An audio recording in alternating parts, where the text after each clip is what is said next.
Bonjour à tous et bienvenue sur la chaîne Encore un projet. Aujourd'hui, on va faire une petite modification au niveau des freins du vélo de mon Moose eFat Bike 2023. Dans le fond, je vais changer les freins. On va tout simplement juste grossir les freins. Fait que en avant ici, j'ai du 180. Pour en arrière, avoir du 160 mm. Aujourd'hui, ce qu'on va faire, on va grossir en 203 mm et en 180 à l'arrière. Dans le fond, mon but initial était de tout simplement grossir le frein arrière. L'hiver, c'est amplement suffisant, 160 mm, mais l'été, je trouve que ça manque de puissance de freinage à cause de la largeur de la roue. Fait que c'est vraiment dur à arrêter sur de la terre. Fait qu'au lieu de juste grossir l'arrière en ce moment-là, ce que je fais, c'est que j'ai acheté un frein 203 mm avec la braquette, que je vais vous donner les numéros tantôt, pour prendre celui-là d'en avant pour mettre en arrière et ensuite grossir celui-là d'en avant. Fait que ça va devenir plus rentable. Au niveau de mes freins à ce moment-là, au niveau de mes galipeurs, c'est des MT500 de Shimano. Sur les specs directement sur le site de Shimano, on peut simplement voir qu'on est capable d'installer du 160 et du 180 mm. Mais avec les petites recherches puis avec l'aide de Gendron Sport, on a réussi à voir que du 203 mm fait aussi sur le vélo à ce moment-là. Fait que place à l'installation des disques. On va commencer par l'installation du disque avant en 203 mm parce que c'est mon disque arrière, mon disque avant qui va servir dans le fond pour mettre à l'arrière. Dans le fond, je vais vous montrer le numéro des pièces. Le disque, ça va être le SMRT 60 en 203 mm, ici aussi en 180 et en 160 mm.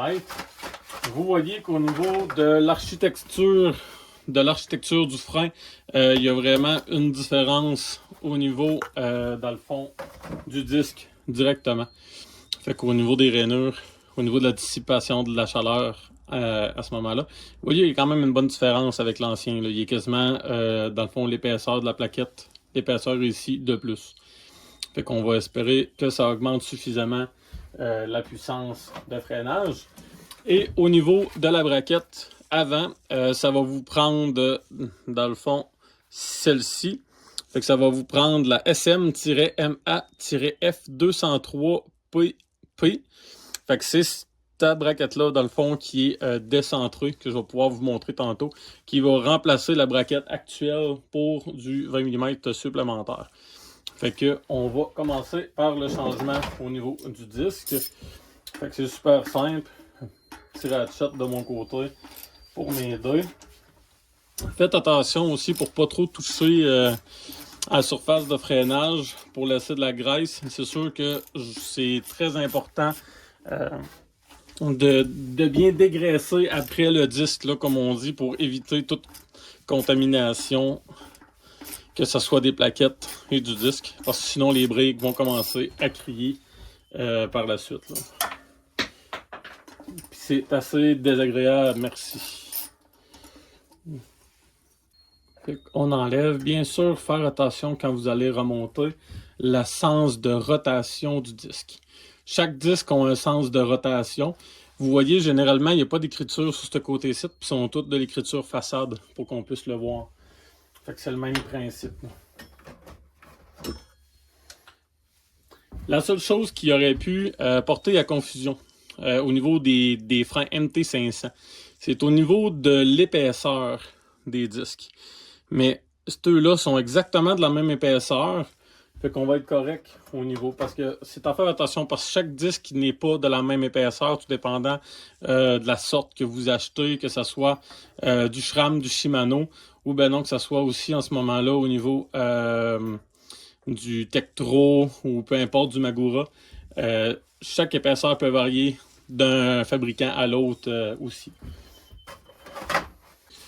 Shimano, dans leur kit, mettent toujours, comme la plupart du monde, des vis et le kit d'installation avec les nouvelles petites braquettes qui servent aussi à faire office de frein en ce moment-là pour pas que ça se dévisse, là. Fait que c'est sûr qu'il faut prendre étape et de regarder aussi pour pas se tromper de côté. Mais il y a vraiment, je vais essayer de vous faire un petit zoom un peu là, je sais pas si on va voir. il y a un petit top de marqué sur la plaque de métal pour vraiment vous aider aussi à que ça aille vers le top. Pour la finition, vraiment les torquer, vraiment les serrer en croix. Fait que c'est très important, ça va assurer le disque égal tout en même temps. Serrez à main, mais faites quand même très attention pour pas briser les filets. Fait que moi, je l'accote. Vous allez le sentir là, que la botte va accoter. Fait que on fait un premier tour en croix comme ça. Puis après ça, on en recommence. En croix, on accote et on serre un petit peu plus, comme on dit. Ici, on peut y en donner un peu. Parfait. Ensuite, ici, comme ça.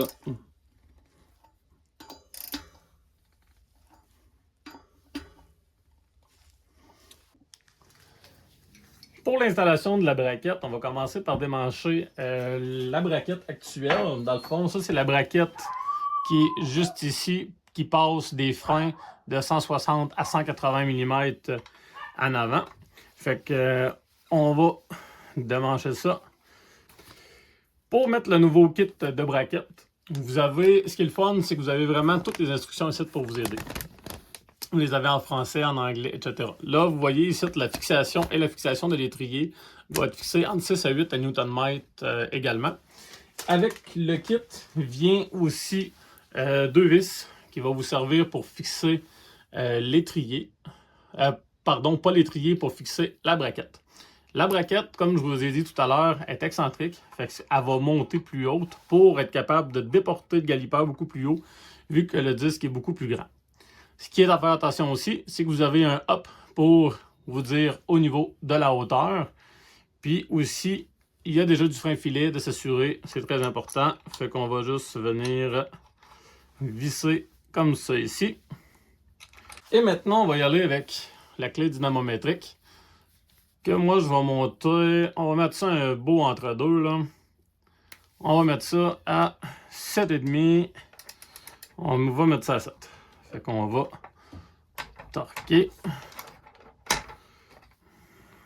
Même chose ici.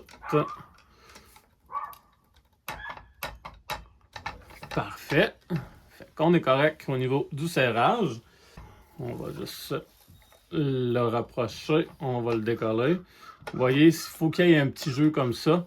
Puis par la suite, on va être capable de l'ajuster avec le pneu. Fait qu'ici, on va faire la même chose. On va juste lui laisser un bon jeu au début. Puis par la suite, mais qu'on installe vraiment le pneu, là, on va être capable de faire l'ajustement. Fait que vous voyez un peu ce que ça donne au niveau du spacer. Fait que vraiment, le galipeur est déporté beaucoup plus haut pour aller vers le disque en 203 mm.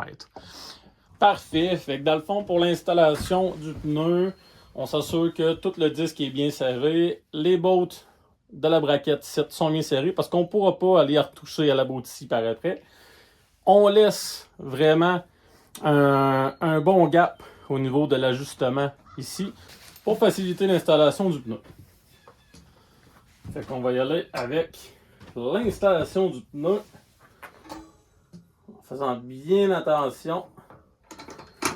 Parfait. Un coup c'est installé, on garde notre clé Allen proche qui est une 5 mm pour installer ça ici. Et on tourne tranquillement. Vous voyez là, il y a un gros frottement au niveau du disque.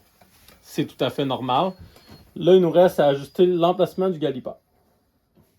Fait que on va faire un petit mini ajustement initial.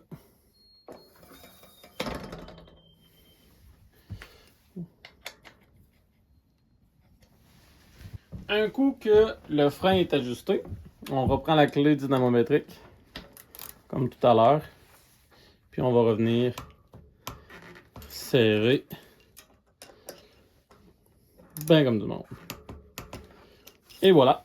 Fait qu'on a l'installation de notre disque en 203 mm avant, et maintenant on va pas prendre le disque d'en avant et pour le mettre en arrière. Et en ce moment-là, on va se servir de la braquette qu'on a enlevée en avant ici pour mettre en arrière. Pour le disque arrière, dans le fond, je ne voulais pas filmer l'assemblage au niveau de l'ancien disque.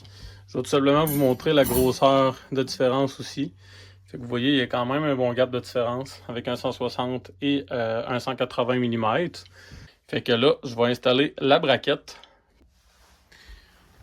Pour le galipeur arrière, un coup que la roue est amanchée, je vais amancher ma braquette. Dans le fond, une chose que je ne vous ai pas dit, c'est que les vis d'en avant, qui étaient avec la braquette, doit suivre aussi la braquette. Et les vis d'en arrière ici, dans le fond, sont rendues en avant. Fait que c'est à cause simplement de la longueur des vis. Parce que sinon, on ne pourra pas mancher la braquette arrière avec le spaceur de plus si on garde les vis d'origine. Autre chose qui est à faire attention à l'arrière, c'est qu'on ne doit pas suivre le sens de la flèche pour le mettre comme ça en haut, mais il faut faire l'inverse. Mettre l'espaceur le plus épais en bas et mettre le plus mince en haut.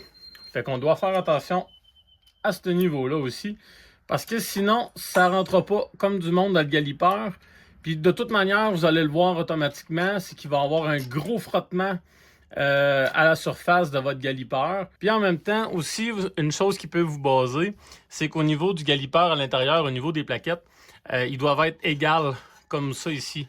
Si vous voyez qu'il y a un angle dedans, ça veut dire que vous n'avez pas mis la braquette du bon côté. Fait que là, je vais visser mon galipeur, puis je vais vous revenir à la fin pour l'ajustement. Un coup que les vis sont rapprochées, vous allez devoir faire virer la roue et tout simplement écouter s'il y a un son de frottement. En ce moment-là, vous faites simplement très attention pour ne pas vous mettre les doigts dans le rotor ici ou dans les raies vraiment au niveau du vélo. Et vous prenez simplement votre galipeur et le tassez un petit peu vers la gauche et vers la droite jusqu'à temps que vous entendez plus de bruit. Un coup c'est fait, vous serrez. Un coup que tout est fini, moi je prends ce qu'on appelle du nettoyeur à frein, du brake cleaner.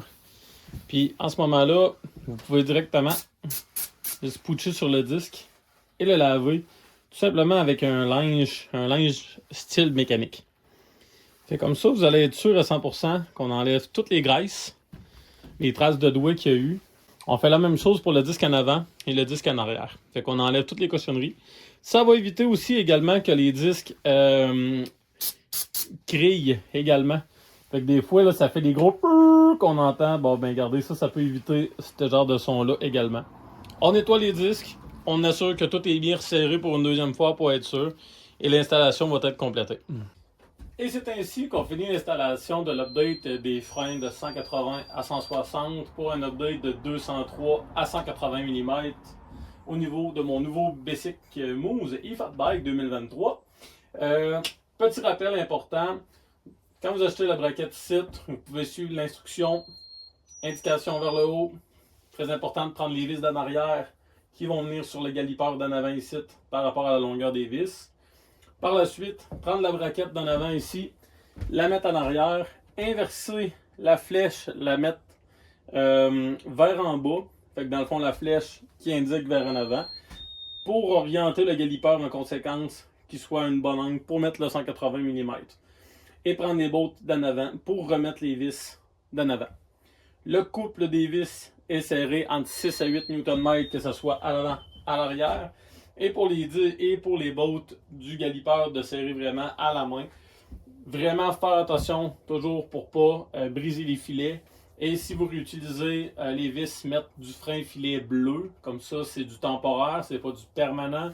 Fait que c'est plus facile à démancher par la suite s'il y a lieu. Si vous refaites un update de frein ou pour les changer dans l'avenir à ce moment-là.